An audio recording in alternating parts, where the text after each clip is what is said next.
안녕하세요. 건강 365 아나운서 최인경입니다. 심장이 보내는 이상 신호가 부정맥입니다. 심장의 리듬이 너무 빠르거나 느리거나 불규칙할 수도 있습니다. 규칙적이어야 하는 맥박에 변화가 생기는 이유가 뭘까요? 느껴지는 증상보다 심전도를 통한 검사 결과가 진단에 중요하지 않을까 싶은데요. 오늘은 심장의 리듬이 정상 범위를 벗어나는 부정맥을 살펴봅니다. 그리고 식도의 운동장애로 설명되는 식도 이완 불능증에 대해서도 알아보겠습니다. 건강 365 부활의 네버엔딩 스토리 듣고 시작하겠습니다. KBS 라디오 건강 365 함께하고 계십니다. 정상 범위를 기준으로 빠르거나 느리기도 하고 또 불규칙할 수도 있고요. 이 맥박의 변화는 스스로도 느껴지는 걸까요? 부정맥 진단을 받았을 때 어떤 위험이 있는지도 궁금한데요. 삼성서울병원 순환기 내과 김주원 교수에게 도움 말씀 듣겠습니다. 교수님 안녕하세요. 네, 안녕하세요. 네, 반갑습니다. 부정맥 진단을 받는 분들을 보면요. 전혀 모르다가 검진으로 우연히 알게 됐다는 말도 하고요. 어떤 분은 맥박의 변화가 느껴져서 병원을 찾았다는 말도 합니다. 두 가지 경우 다 그럴 수 있나요? 네, 맞습니다. 대부분의 환자분들이 주로 두근거리는 증상을 느끼셔서 병원을 찾고 검사해서 발견되기는 하지만 그분들과는 다르게 전혀 증상이 없다가 건강검진하다가 발견되는 경우도 있습니다. 네. 부정맥 진단을 받는 분들이 많던데요. 흔한 질환일까요? 부정맥 자체는 이제 맥이 비정상적으로 이제 나타나는 상태를 의미하는 거라서 여러 가지 질환들이 포함이 되어 있거든요. 그래서 치료를 요하지 않는 경미한 부정맥도 있고 적극적으로 치료를 해야 되는 부정맥도 있고, 근데 이제 나이가 들수록 그런 적극적 치료를 요하는 부정맥들의 빈도가 좀 많아지는 거는 사실입니다. 네. 맥이 비정상적으로 나타나는 상태라고 하셨는데요. 맥박이 왜 정상 범위를 벗어날까? 이유가 궁금하거든요. 원인이 다양한가요? 원인은 심장 자체, 갑상선, 폐, 콩팥 여러 가지 전신 질환이 이제 부정맥을 일으키기도 하고요. 이런 특별한 전신 질환 없이 그냥 부정맥 자체가 발생하는 경우도 있기는 합니다. 네. 나이가 주는 위험도 있습니까? 그렇죠. 아무래도 나이가 들면 이제 심장 내부에 전기 신호들이 이제 오류가 생길 수가 있고, 심장 자체의 어떤 구조나 기능에도 이상이 이제 동반되면서 이 고령에서 이제 부정맥의 빈도가 이제 증가하게 됩니다. 네. 요즘은 혈압 재는 분들 많으신데요. 자동 혈압기로 혈압 측정을 하면 맥박수가 나오잖아요. 이럴 때 확인을 하는데 혈압이 잴 때마다 조금씩 차이가 있는 것처럼 맥박도 이런 경향이 있긴 한가요?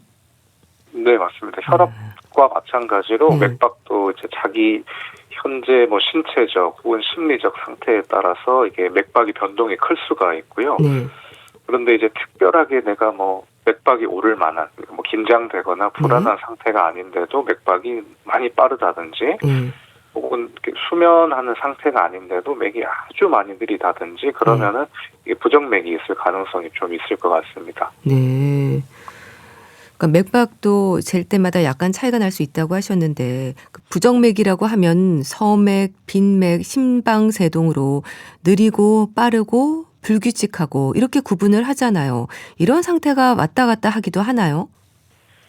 이렇게 말씀 주신 서맥, 맥이 느린 거, 빈맥, 빠른 거, 심방세동, 불규칙한 거 이런 것들이 이 발작적으로 나타나기도 하고 지속적으로 나타나기도 하는데요. 발작적이면은 이제 그런 상태가 왔다 갔다 할 수가 있겠죠. 부정맥에서 가장 많은 게 불규칙한 심방세동이 아닐까 싶은데 어떨까요? 사실 부정맥은 경미한 부정맥까지 치면 여러 종류가 있고 어느 게 더 많다고 할 수는 없지만 그래도 제일 이제 주요하게 치료를 해야 되고 중요한 부정맥 중에 흔한 게 이제 심방세동이 될 수 있겠고, 2022년 기준으로 저희 이제 부정맥 학회에서 조사한 바에 따르면 60대 이상 환자분들한테서는 5.7%가 심방세동을 갖고 있다고 이제 조사가 돼서 사실은 좀 많이 흔하다고 볼 수 있을 것 같습니다. 네. 그렇게 60대 이상 환자분들이 많으시고 비교적 흔한데 심지어 심방세동은 생명과도 연관되는 위험한 상태일 수 있다고 들었습니다. 그런가요? 맞습니다. 그래서 심방세동은 이 심장이 불규칙하게 뛰면서 심장 내부에 혈전이 잘 발생할 수가 있거든요. 그러면서 뇌졸중 혹은 그런 혈전이 날아가서 전신적인 어떤 색전증을 일으킬 수도 있고 심하면은 사망으로도 연결될 수 있는 그런 위험한 부정맥입니다. 네. 그런데 우리가 평소에 맥박에 대한 생각은 잘 안 하잖아요. 맥박이 왜 중요한가요? 또 맥박이 이제 너무 빠르거나 너무 느리면 이제 위험할 수 있는데요. 너무 빠르게 되면은 이 심장이 제대로 충분히 유효하게 이제 박동을 잘 해줄 수가 없어서 심장 기능이 악화되고 심부전이 발생할 수 있고 반대로 맥이 너무 느리면 이제 어지럽고 졸도하고 그러면서 이제 넘어지면서 심각하게 다치거나 그런 일들이 생길 수가 있습니다. 네. 그러니까 부정맥 중에서도 특히 이제 심방세동에 대한 위험이 강조가 되는 건 뇌졸중의 발생 위험 때문인 건가요? 왜 그렇게 되는 건가요? 그렇죠. 이 심방세동이 일으킬 수 있는 제일 큰 합병증이 혈전으로 인한 뇌졸중이 발생하는 건데요. 이제 뇌졸중이 물론 아주 조기에 조치가 잘 되면 좋지만은 이게 조금이라도 시간이 늦으면 이제 영구적인 장애를 남길 수 있으니까 그렇죠. 좀 잘 치료를 해야 되고 그렇습니다. 네. 혈전 말씀하셨는데요. 그러니까 혈액의 흐름이 불규칙한 상태가 진행이 될수록 혈전의 위험이 높아지는 건가요? 맞습니다. 아무래도 피가 우리가 이렇게 놔두면은 선지처럼 이제 굳게 되잖아요. 그렇듯이 심방세동 상태일 때는 심장 내부에 일부 피가 계속 고여 있게 됩니다. 그러면서 특히 이제 좌심방이라는 위치에 혈전이 이제 잘 발생할 수가 있습니다. 네. 심장 내부에 피가 고여 있을 수 있다고 하셨는데 이래도 증상이 없는 건가요? 그렇죠. 이래도 이 일부 환자분들한테는 전혀 증상이 없으시다가 첫 발견을 뇌졸중이 발생하고 나서야 심방세동이 발견되는 분들도 있긴 합니다. 네. 아유, 그래서 되도록 빨리 발견해서 초기 치료하는 게 중요한 거네요. 맞습니다. 특히 최근에 또 여러 연구들의 흐름을 보면 이 심방세동이 진단되고 1년 이내에 심방세동을 적극적으로 잘 치료를 하면 이 장기적으로 뭐 뇌졸중이라든지 심부전이라든지 뭐 사망률이라든지 이런 것들을 아주 효과적으로 낮출 수 있다고 이제 되어 있습니다. 네. 치료법에 있어서도요. 예전과 비교할 때 많은 발전이 있나요? 맞습니다. 되게 치료는 약물로 하기도 하고 시술로 하기도 하는데요. 이 시술적인 측면에서 계속 발전을 하고 있고 이제 예전에는 시술이 뭐 3시간, 4시간 걸렸다면 요즘에는 1시간 이내로 이제 끝나고 시술 관련된 합병증 발생하는 경우도 거의 없는 걸로 되어 있습니다. 네. 일단 약물 치료 같은 경우는 어떻게 진행이 되는 건가요? 처음에 심방세동이 진단되시면은 처음에 뇌졸중을 예방해주는 약이 기본이고요. 추가로 심방세동을 잡아주는 약물 치료를 이제 시작을 하고 이제 그 다음에 약의 반응이 없으면 시술로 가고 그렇게 되는 방향입니다. 네. 그럼 심방세동의 초기 치료에서 뭐 항응고요법이나 시술을 결정하는 기준이라는 것은 약에 대한 반응을 보는 건가요? 맞습니다. 항응고요법 같은 경우에는 이제 저희가 이 뇌졸중이 이 환자분한테 얼마나 발생할 수 있을지 이제 예측하는 점수 시스템이 존재하는데요. 거기에 따라서 항응고요법을 하게 되는데 대부분 고령의 환자분들한테서는 이 점수가 높습니다. 그래서 항응고요법을 반드시 해야 되고 시술 같은 경우에는 이제 약물 치료에 실패하거나 약물을 썼는데 부작용 때문에 약물을 쓸 수 없는 경우에 이제 시술을 진행하게 됩니다. 네. 시술과 관련해서는 뭐 새로운 방법들이 많은가요? 고주파를 비롯해서 여러 방법들이 있는 것 같은데요. 맞습니다. 기존에는 이제 뭐 고주파 치료, 열로 이렇게 부정맥 일어나는 부위를 치료하는 방법, 냉각 풍선이라고 얼려서 치료하는 방법이 있었는데 최근에는 이제 펄스장 절제술이라고 해서 일종의 특수 전자파를 발생시켜서 그 부정맥 세포를 이제 없애는 그런 치료법인데요. 성적은 기존의 치료와 거의 동일하게 이제 잘 된다고 돼 있고 오히려 시술 시간이 짧아지고 합병증 발생률이 낮다고 돼 있어서 최근에 많이 이제 시행이 되고 있습니다. 네. 뭐 열을 이용하기도 하고 냉각 풍선을 이용하기도 하고 특수 전자파를 발생시켜서 치료를 한다고 하셨는데요. 이런 시술법을 결정하는 데도 기준이 있는 건가요? 맞습니다. 뭐 환자분의 기저 질환이나 뭐 체중이나 네. 혹은 뭐 심방세동 외에 또 다른 부정맥을 가지고 있는 경우도 있거든요. 그래서 그럴 때에는 또 특수 이 에너지원이 필요할 때가 있어서 그럴 때 좀 시술법이 달라질 수 있기는 합니다. 네. 시술 후에도 조심해야 할 점이나 살펴야 하는 부분들이 있을까요? 시술 자체에 합병증이 생기는 경우는 거의 없는데요. 네. 근데 시술하고 퇴원 후에 이제 뇌졸중이 생기는 경우가 드물게 있을 수 있고요. 환자분들 같은 경우에는 그래서 이 어떤 뇌졸중의 어떤 신경학적 증상들, 팔에 힘이 빠진다든지, 발음이 어눌해진다든지 그런 증상이 생기시는지 잘 봐야 되고, 시술 후에 흉통이 심하다든지, 열이 난다든지, 뭔가 좀 비특이적이고 이상한 증상들이 나타난다고 하면 이제 시술 받은 병원에 이제 연락을 해주시는 게 좋죠. 네. 특수 전자파를 발생시켜서 하는 시술법이 많이 쓰인다고 하셨는데요. 이게 어떤 원리인 건가요? 우리가 이제 그 세포는 이제 세포막이나 이런 걸로 튼튼하게 구성이 되어 있습니다. 네. 이 부정맥 세포들도 마찬가지로 그런 세포막으로 둘러싸여 있는 이제 나쁜 세포들인데요.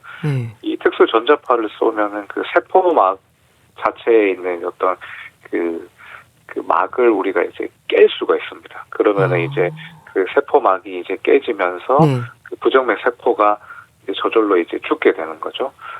그와 달리 이제 정상적인 세포나 주변의 세포들은 그 고전자파에는 이제 손상을 받지 않기 때문에 우리가 딱 그 부정맥 나쁜 세포만 이제 목표로 해서 치료를 할 수 있어서 합병증이 적다고 되어 있습니다. 네. 여러 치료법을 말씀 주셨는데요.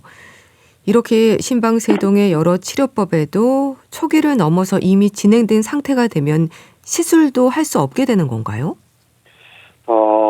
이제 이 심방세동이 오래되면 이 심장 크기 자체가 좀 커지게 되고 그 심장의 세포들, 근육들이 섬유화가 좀 진행이 되거든요.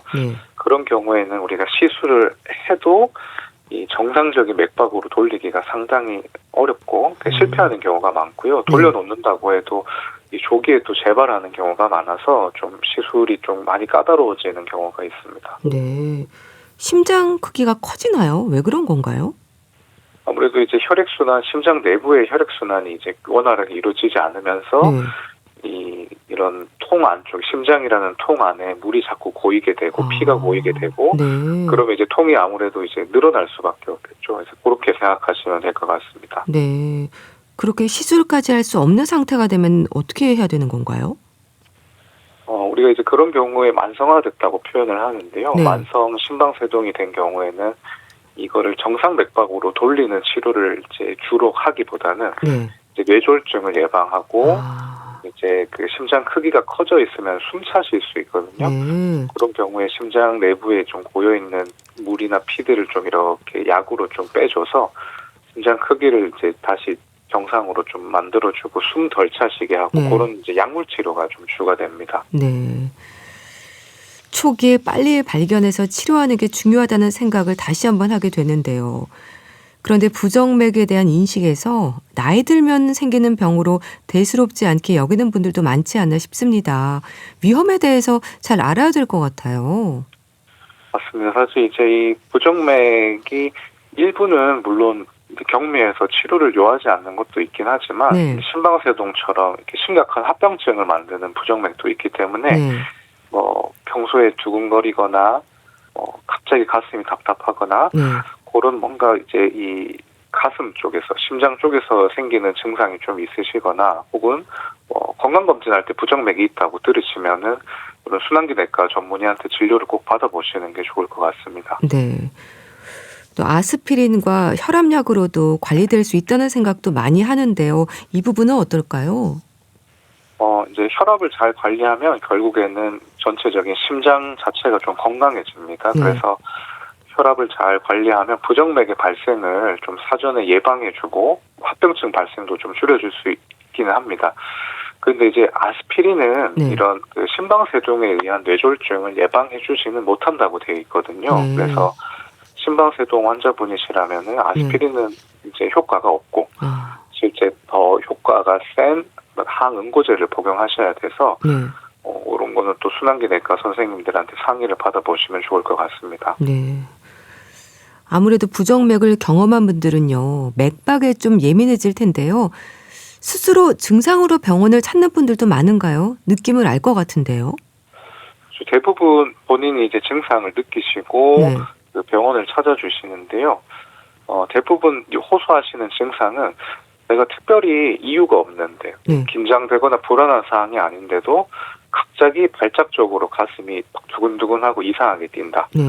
뭐 혹은 발작적으로 갑자기 탁 답답하고 숨이 차고 어지러웠다가 또 어느새 또 씻은 듯이 깨끗하고 이런 것들이 조금 부정맥을 의심할 수 있는 증상이라고 할 수 있겠습니다. 네. 뭐 두근거리다, 가슴이 답답하다 여러 증상을 호소하시는데요. 이게 평소와 다르다는 느낌을 가지시는 건가요? 그렇죠. 평소에는 정말 뭐 내가 보통 일상생활할 때는 자기 맥박을 못 느끼잖아요. 그렇죠. 대부분의 사람이. 그런데 뭐 갑자기 그런 맥박이 좀 이상하게 뛰는 게 불규칙하게 느껴지거나 그렇게 또 호소를 하시게 되죠. 네. 그럼 부정맥을 의심할 수 있는 증상이랄까요? 조금 민감할 필요가 있는 부분을 짚어주시면 좋겠는데요. 그래서 아까 얘기 드린 대로 그런 두근거림뿐만 아니라 이게 평소보다 내가 활동할 때 숨이 좀 더 찬 것 같다. 그런 호흡곤란도 부정맥의 증상일 수 있고요. 이게 맥박이 또 느려지는 경우에는 어지럽고 뭐 이유 없이 쓰러진다든지 그런 증상이 있으시면은 꼭 뭐 심장 관련된 혹은 부정맥 관련된 검사를 받아보시면 좋을 것 같습니다. 네. 약 복용에 있어서도요, 성실하게 드시지 않고 소홀한 분들도 있을 텐데 약 복용의 중요성이랄까요? 어떤 부분이 강조가 될까요? 사실은 이 심방세동이 있는 분들한테서 저희가 뇌졸중 예방해주는 항응고제를 이제 처방을 드리는데 사실 매일 뭐 하루에 한 번 내지 두 번 이렇게 약을 챙겨 먹는 게 쉽지는 않거든요. 그렇죠. 그래서 이게 뭐 일주일 정도 깜빡하고 못 드셨다. 그래서 뇌졸중이 발생하는 그런 경우가 아주 자주 있습니다. 거의 뭐 매일매일 저희 병원 응급실로 한두 번씩은 꼭 오시는 것 같은데요. 그래서 이 다른 약은 차치하고라도 항응고제는 꼭 꾸준히 잘 드시는 거를 외래에서 저도 항상 교육을 드립니다. 그래서 그 부분은 꼭 신경 써주셨으면 좋겠습니다. 네. 항응고제 같은 경우는 잊지 않고 꼬박 잘 챙겨 드셔야 되는 거군요. 네, 맞습니다. 전혀 증상이 없는 심방세동도 있다고 하셨는데요. 어떻게 확인이 가능할까요? 검진밖에 답이 없나요? 그렇죠. 사실은 이 증상이 없으시면은 이게 저희도 뭐 검사를 하지 않는 이상 발견할 수가 없고 그래서 그 건강검진 하실 때 그 심전도 검사를 좀 추가로 꼭 받아보시는 게 좋을 것 같습니다. 뭐 물론 뭐 20대, 30대 이렇게 젊으신 분들은 이제 필요 없을 수도 있지만 적어도 50대 이상의 환자분들, 50대 이상이시거나 본인이 고혈압, 당뇨, 뭐 고지혈증 또는 뭐 콩팥질환과 같은 좀 내과적으로 지금 치료를 받는 게 있다고 하시면 그 건강검진하실 때 그 심전도를 포함해서 받으시면은 아무래도 좀 조기에 발견할 수 있을 것 같습니다. 네. 그러니까 혈압 측정을 하는 것처럼 부정맥에 대해서 심전도 검사를 좀 주기적으로 해보면 좋겠네요. 맞습니다. 부정맥을 얘기할 때 이제 심방세동의 위험이 커서 그런지 서맥이나 빈맥에 대해서는 조금 소홀한 것 같은데요. 서맥과 빈맥의 위험에 대해서도 좀 설명을 해주세요. 방심할 수는 없을 것 같은데요. 네. 이제 부정맥을 나눌 때 맥이 느린 부정맥을 서맥, 맥이 빠른 부정맥을 빈맥이라고 하는데요. 이 심방세동이라는 부정맥이 대개는 빨라집니다. 그래서 이제 빈맥성 부정맥으로 보통은 분류가 되고요. 그래서 이제 뭐 이 부정맥을 서맥, 빈맥, 심방세동으로 분류하는 건 아니고 서맥, 빈맥으로 분류할 수가 있고 이 심방세동은 뭐 빈맥이기도 했다가 서맥이기도 했다가 이제 왔다 갔다 합니다. 그래서 이 뭔가 내가 특별한 사항이 아닌데도 맥이 심하게 좀 빠른 것 같고 느린 것 같고 할 때는 그 자체도 심방세동일 수가 있거든요. 네. 그래서 그런 뭐 증상이 있거나 혹은 본인이 스스로 워치 요즘에 그런 것들 많이 하지 않습니까? 그런 데서 계속 이상한 알람이 나온다고 하면 뭐 근처 내과의 진료를 꼭 받아보시면은 또 부정맥을 이제 우연찮게 발견하는 경우도 있으니까요. 신경 쓰시면 좋을 것 같습니다. 네. 서맥과 빈맥도 경우에 따라서는 위험할 수 있는 거죠? 맞습니다. 그게 너무 극단적으로 빈맥이거나 극단적으로 서맥이면은 뭐 위험한 일이 생길 수가 있죠. 네. 좀 맥을 확인해 보면 좋을 것 같은데요. 맥박을 잴 때 손목 안쪽으로도 확인을 하지만 목 주변으로도 확인을 하잖아요. 어디든 네네. 상관없는 거죠. 맞습니다. 그래서 뭐 대개는 이제 우리가 그 소위 병원에서 진맥을 할 때는 이제 손목에 있는 이제 그 맥을 이제 느껴도 괜찮고요. 네. 그 목에 있는 경동맥을 이렇게 이제 촉진하셔가지고 네. 그 맥박이 좀 어떻게 뛰는지를 보시는 것도 문제는 없습니다. 네, 알겠습니다. 자, 오늘은 심장의 리듬이 정상 범위를 벗어나는 부정맥에 대해서 자세히 알아봤는데요. 삼성서울병원 순환기 내과 김주원 교수와 함께했습니다. 감사합니다. 네, 감사합니다. KBS 라디오 건강 365 함께하고 계신데요. 이상은의 담다디 듣고 다시 오겠습니다. KBS 라디오 건강 365 함께하고 계십니다. 잘 먹는 일 중요하지요. 건강에 음식이 빠질 수 없습니다. 그리고 잘 먹기 위해서는 소화기관의 상태가 필수적일 겁니다. 음식을 위장으로 전달하는 식도에 생기는 문제도 살펴야 하는 이유일 텐데요. 식도 이완 불능증 들어보셨습니까? 진단을 받는 분들 중에는 역류성 식도염인 줄 알았는데 식도 이완 불능증이었다는 말도 합니다. 증상이 비슷한 걸까요? 아니면 식도에 생기는 가장 흔한 질환이 역류성 식도염이라 그런 생각을 하는 걸까요? 고려대 구로병원 소화기 내과 김승한 교수에게 도움 말씀 듣겠습니다. 교수님 안녕하세요. 예, 안녕하십니까. 네, 반갑습니다. 식도 이완 불능증 아마 처음 듣는 분들도 많지 않을까 싶어요. 흔한 질환은 아닌 거죠? 네. 그 식도 이완 불능증은 네.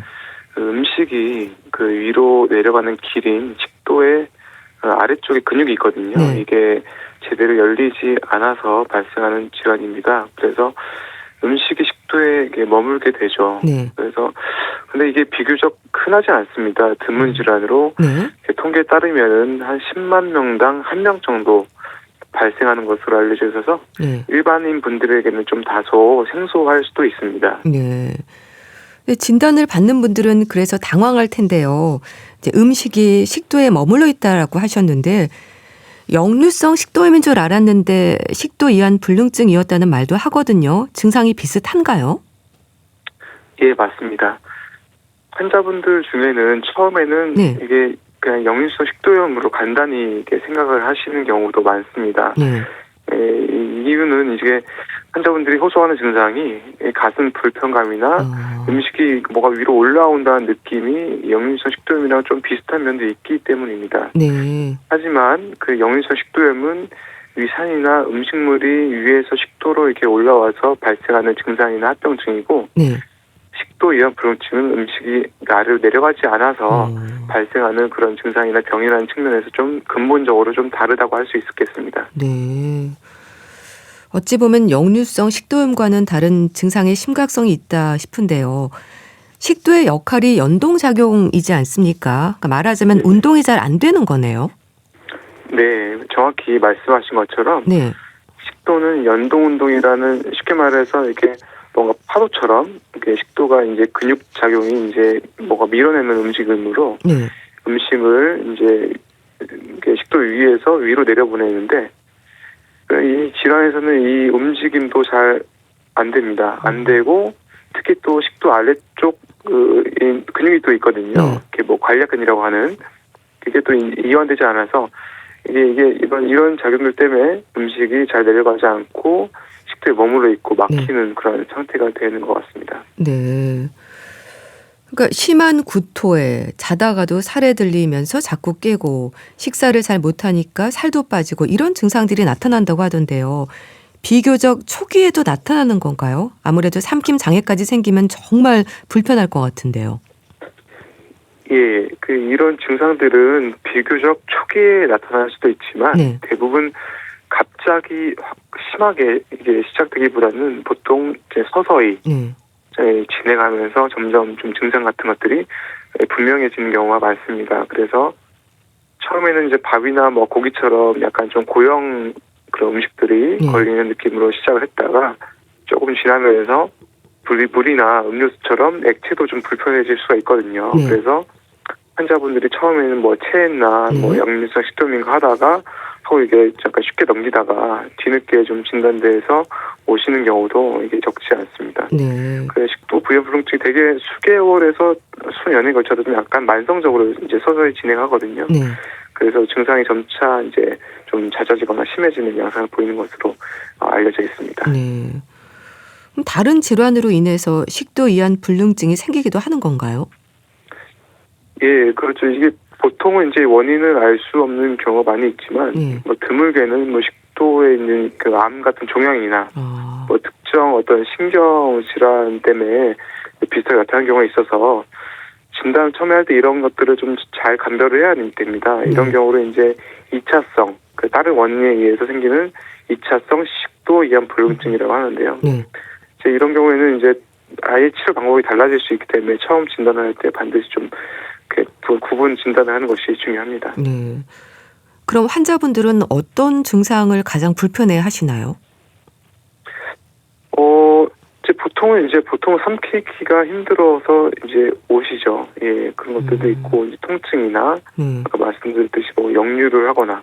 아니, 근데 어떤 분들은 이제, 특히 뭐 이제 노인 같은 분들을 또 이제, 연세 드신 분들은 또 이제 약간 좀 이렇게 역류하다가 또 폐에 들어가서 문제 생기고, 그러니까 그런 이제 합병증이 오기도 합니다. 그러니까 심한 구토까지 하다 보면 노인들은 폐에도 문제가 생길 수 있는 거네요. 폐렴에 대한 걱정을 많이 하시지 않나요? 이게 중요한 게 이게 음식물 식도에 머물다가 또 이제 이게 기도 넘어가서 폐로 들어가면은 이게 폐렴이 되거든요. 이게 흡인성 폐렴이라고 하는데 이 말은 좀 어렵지만 음식이나 뭐 침이나 위산 같은 것들이 이제 기도 폐로 들어가서 생기는 폐렴이고요. 특히 이제 뭐 연세 드신 분들 같은 경우에는 반복적인 폐렴이 이어질 수 있기 때문에 좀 주의가 필요할 것 같습니다. 네. 그런데요, 이 식도 이완 불능증을 위 내시경으로는 알 수 없습니까? 분명히 금식을 하고 갔는데 식도에 음식이 남아 있어서 내시경을 못했다는 말도 하던데 그럴 수도 있는 건가요? 예, 이제 하지만 근데 이게 특징적으로 이제 식도에 음식물이 좀 남아 있을 수도 있고 뭐 이제 식도가 좀 확장된 약간 늘어난 보통 정상적인 그 소견보다 많이 늘어난 이게 안 늘어가니까 늘어나거든요. 그래서 이런 게 관찰되기도 하는데 내시경만으로는 좀 확진이 좀 어렵습니다. 네. 그럼 위 내시경뿐 아니라 다른 검사도 해야 되겠네요. 예, 뭐 이제 여러 가지 검사가 있지만 주로 이제 식도 내압 검사, 이제 말이 어렵지만 식도 내압 검사, 발음 검사 등이 있습니다. 식도 내압 검사와 발음 검사가 있다고 하셨는데 식도 내압 검사는 익숙한 검사는 아닌데요. 어떤 부분을 확인하는 건가요? 예, 그 식도 내압 검사, 즉 이제 말 그대로 식도의 그런 어떤 그 식도 내부의 힘, 압력과 식도의 이런 어떤 움직임, 아까 말씀드린 연동 운동이 좀 이게 뭔가 밀어내는 힘이 떨어진다고 말씀드렸잖아요. 그런 것들을 이제 쉽게 말해서 움직임과 힘을 재는 검사입니다. 그래서 이거 가지고 정확한 진단 가능하고 어떤 검사냐면은 이게 식도 코에다가 이제 식도로 가느다란 관을 넣어서 식도의 압력과 움직임을 좀 정확하게 측정하는 검사이고 식도가 얼마나 잘 움직이는지 근육의 힘이 어떤지 또 이제 아까 말씀드렸듯이 이제 아래에 있는 식도 관략근이 잘 안 늘어나서 음식물이 정체된다고 말씀드렸잖아요. 그래서 이런 것들도 관략근의 이완 여부까지 좀 잘 알 수 있는 그런 검사가 되겠습니다. 네. 식도의 움직임과 힘을 검사하는 거라고 하셨는데 뭔가를 먹고 해야 되는 건가요? 보통은 이제 저희가 이제 오시면은 약간의 그 물을 조금 삼키면서 네. 이제 검사를 하게 되고, 뭐 이제 방법이 다양한데요. 네. 물을 좀 먹어서 검사하고, 또 마지막에는 뭐 이제 뭐 한꺼번에 뭐 여러 번 검사를 하면서 여러 가지 이제 방법을 통해서 식도의 그런 움직임과 힘을 재는 검사입니다. 네. 또 발음 검사도 말씀하셨는데요. 이거는 뭘 보는 건가요? 발음은 아마 잘 아실 것 같은데, 이제 이게 조영제 일종인데요. 네. 하얀 색의 조영제이고, 이것을 삼킨 다음에 이게 어쨌든 이게 입을 통해서 식도 위로 내려가잖아요. 네. 그때 이제 조영제니까 엑스레이를 찍으면 이게 엑스레이에 나타나거든요, 조영제가. 그래서 이게 찍어서 음식이 내려가는 이런 모습을 네. 보는 검사인데, 아까 말씀드렸다시피 식도가 확장될 수 있다고 했고, 네. 아래쪽이 좁아져 있다고 말씀드렸으니까, 이게 식도가 확장된 걸 보고, 또 아래쪽이 이제 좁아지면은 약간 뭐 이게 의학적인 거기는 약간 새부리 모양 같이 특징적으로 나타나거든요. 좁아지면서 네. 갈수록 좁아진 약간 모양, 네. 새부리가 뾰족하잖아요. 예, 그런 것들을 이제 특징적인 소견이라서 이렇게 질환의 형태를 파악하고 진단을 하는 데 좀 도움이 됩니다. 네. 아무래도 정확한 진단을 위해서는 이게 검사로 확진하는 게 중요할 텐데요. 식도 이완 불능증이라는 진단이 내려지면 치료는 어떻습니까? 여러 방법들이 있나요? 예, 뭐 이제 뭐 약물부터 내시경 시술 수술까지 다양하지만, 네. 이제 쉽게 말해서 기본적으로 이제 막혀 있는 그 아래에 이제 내려가는 위로 내려가는 그런 근육, 네. 뭐라고 하면 이제 그 관략근을 잘 안 열린다고 말씀드렸잖아요. 네. 이거를 좀 열어줘서 음식이 내려가게 하는, 그게 핵심적인 포인트입니다. 네. 일단 내려가는 길을 그럼 뚫어주는 건가요?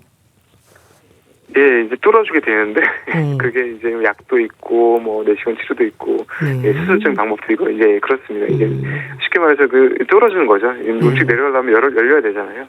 그걸 뚫어주는 그 치료들입니다. 그럼 약물 치료는 어떤 약제가 처방이 되는 건가요? 이게 뭐 말은 어렵지만 이제 칼슘 채널 차단제나 뭐 네. 질산염 계통 약물이 이게 근육을 이완시키거든요. 그래서 이제 하부 관략근 아까 이완이 잘 안 된다고 했으니까 이 하부 관략근을 좀 이완시켜서 압력을 낮춰주는 그런 역할을 합니다. 또 혈압약도 쓰인다고 들었습니다. 이게 어떨 때 처방이 되는 건가요? 예, 마찬가지로 이제 그 식도를 관략근을 이완시키기 위해서 쓰는 거고요. 아까 말씀드렸던 그런 칼슘 채널 차단제나 질산염 계열 약물이 혈압약 일종입니다.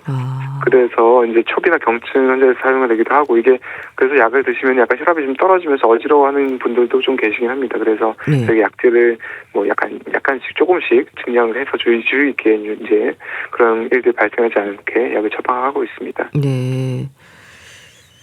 보톡스도 처방이 된다면서요? 이게 어떤 역할을 하는 건가요? 예, 보톡스는 뭐 잘 아시다시피 이제 피부과에서 이제 피부에 많이 쓰시잖아요. 이제 하면은 이제 주름이 펴지고 하는데, 이게 톡신인데, 보tulium 톡신인데, 이제 근육에 마찬가지로 이제 식도 근육에 그 주입을 해도 피부 주름이 펴지듯이 식도에 그런 주름이 펴지면 그 근육이 이완됩니다. 이완돼서 이제 아까 말씀드렸듯이 압력이 좀 낮춰집니다. 그래서 쓰는 거고, 보통 이제 저희가 뭐 주로 쓰진 않고요. 이제 연세가 많으셔서 그런 뭐 이렇게 그 수술 이제 좀 침수적인 치료가 좀 어려운 경우에, 하지만 증상이 있는 경우에 조금 이제 그렇게 보존적으로 치료할 때 쓰기도 합니다. 네. 또 더불어서 시술이나 수술도 고려가 되는 건가요?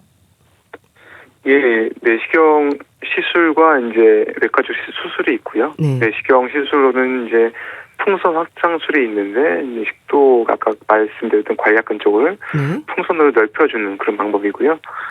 최근에는 이제 그런 포이엠 경구 내시경 근절개술이라고 하는데요. 이제 입으로 내시경을 넣어서 그 아까 말씀드린 막혀 있는 근육을 안쪽에서 절개해주는 치료가 또 많이 시행되고 있고 효과도 매우 좋은 편입니다. 네, 수술로는 그 헬러 근절개술이라는 게 있는데요. 복강경으로 이제 식도 아래쪽 근육을 이제 복강경으로 복도를 열어서 이제 근육을 절개해주는 시술인데, 최근에는 이제 내시경 치료 많이 발전하면서 이제 아까 말씀드렸던 이제 포이엠 경구 내시경 근절개술이라는 것들이 많이 되고 있지만, 환자에 따라서 이제 뭐 수술이 더 적합한 경우도 있고 해서 환자에 맞춰서 개별적으로 치료를 선택을 하게 됩니다. 네. 여러 가지 치료법에 대해서 말씀 주셨는데요. 네. 그런데 이런 여러 치료들이 진행이 된다고 해서 식도 이완 불능증이 없던 건강한 상태로 회복하기는 어려운 건가요? 이게 정말 중요한 질문을 하셨습니다. 네. 그래서 쉽게 결론도 말씀드리면은 식도 이완 불능증이 완전히 그냥 정상 상태로 되돌리는 개념의 그런 완치는 좀 어려운 질환이고요. 이유는 이제 이게 단순히 막혀 있는 문제뿐만 아니라, 그러니까 연동 운동, 쉽게 말해서 식도를 움직이게 하는 신경과 근육 기능 자체가 좀 손상된 그런 상태이기 때문입니다. 쉽게 말해서 문이 안 열리면서 동시에 이제 밀어주는 힘도 좀 약해진 상태라서, 이게 그래서 치료는 아예 이거를 뭐 없애는 게 아니라 혹을 떼듯이 병을 없애는 게 아니라 막혀 있는 부분을 좀 열어줘서 음식물이 잘 내려가게 하고, 그래서 환자분들이 식사도 잘하고 증상 완화 또 삶의 질을 좀 높게 하는 것이 이제 그런 치료의 핵심입니다. 그러니까 치료는 증상을 좀 완화하고 합병증 예방을 목적으로 하는 거네요. 예, 그렇습니다. 그래서 증상 완화는 아까 삼킴 곤란이 주된 증상이어서 음식이 이제 잘 내려가서 환자분이 좀 편하게 식사를 하실 수 있게 하는 것이 이제 첫 번째고요. 둘째는 이제 합병증 예방인데, 음식이 이제 식도에 오래 머물게 되면은 이게 염증이 생길 수가 있습니다. 또 이제 안 내려가면은 위로 올라와서 기도로 넘어가서 이제 아까 폐렴 같은 것들이 생길 수 있기 때문에 그렇고요. 장기간 이게 병이 있으면은 식도가 점점 늘어나게 됩니다. 이게 가만히 이게 어느 정도 늘어나는 게 아니라 계속 늘어나서 식도 기능이 더 나빠질 수 있기 때문에 이런 진행을 막는 것도 치료의 중요한 목표여서, 뭐 이런 여러 가지 그런 것들 때문에 치료를 하게 되겠습니다. 네. 그럼 증상을 좀 완화하는 방법이 어떤 게 있을까요? 일상에서 할 수 있는 노력들이 있을까요? 네네. 그래서 뭐 잘 아시겠지만 식사를 좀 천천히 하시고 뭐 이런 그냥 충분히 씹어서 아무래도 아까 말씀하신 약간 음식물 크면 좀 더 잘 안 내려가야 하잖아요. 이렇게 충분히 씹어서 드시고, 식사 후에는 또 바로 눕지 않는 것, 또 취침 시에는 상체를 약간 올리는 것, 약간 역류성 식도염 때랑 좀 비슷한데 이런 생활 습관 조정이 좀 증상 완화에 도움이 될 것 같습니다. 네. 그러니까 천천히 음식을 드셔야 되는 거고, 좀 음식물을 좀 잘게 썰어서 드셔야 되는 거네요. 네네, 그렇죠. 이건 어떻습니까? 식도 이완 불능증이 오래 방치되거나 할 때 식도암의 위험이 있을까요? 예. 그 결론부터 말씀드리면 식도 이완 불능증이 오래될 경우에는 식도암 위험이 증가하는 것은 맞습니다. 그렇군요. 아까 말씀드렸지만 이제 식도가의 음식물이 오래 머무르면은 만성적 염증이 생기고, 염증이 오래 생기면은 점막이 계속 변화가 반복되면서 암 발생 위험이 높아지는 것으로 되어는 있습니다. 근데 중요한 것은 이게 일반인보다 식도암의 위험이 증가하는 것은 맞지만 전체 발생률이 매우 높은, 있으면 다 생기고 그런 경우는 아니기 때문에 이제 지나치게 불안해하실 필요는 없을 것 같습니다. 네. 그래도요, 식도 이완 불능증을 경험한 분들은요, 식도암의 예방에도 좀 신경을 써야 되겠네요. 예, 식도 이완 불능증을 경험한 분들은 식도암 예방과 조기 발견에도 좀 관심을 가지고 하는 것이 좋을 것 같고, 따라서 정기적인 추적 관찰이 중요할 것 같습니다. 네. 그럼 검사는 내시경을 정기적으로 이어가면 될까요? 예, 주기적인 내시경 검사를 통해서 식도 상태를 확인하고 또 이상이 있는지를 평가하는 것이 필요할 것 같습니다. 네, 알겠습니다. 자, 오늘은 식도 이완 불능증에 대해서 알아봤는데요. 고려대 구로병원 소화기내과 김승환 교수와 함께했습니다. 말씀 감사합니다. 감사합니다. 윤하의 비밀번호 486 보내드리면서 인사드릴게요. 건강365 아나운서 최인경이었습니다. 고맙습니다.